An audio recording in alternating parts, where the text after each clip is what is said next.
Sveikas sestdienās! Šodien padalīšos pa ilgiem laikiem, kas ir noticis pa mēnesi manā tomātu dārziņā.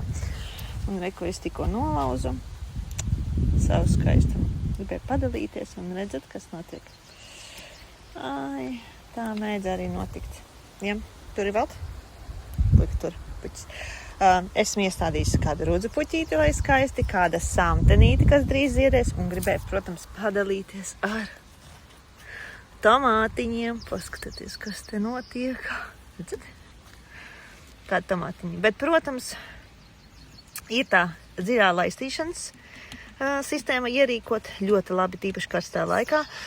Un noteikti pamanījāt, bez šī noteikti neiztikt. Tāpēc, ka pilns ar rodiem un dunduriem. Tad šis ir man tāds glābiņš, lai viņi mani nenoēd. Bet tomātiņi, apskatieties kādi.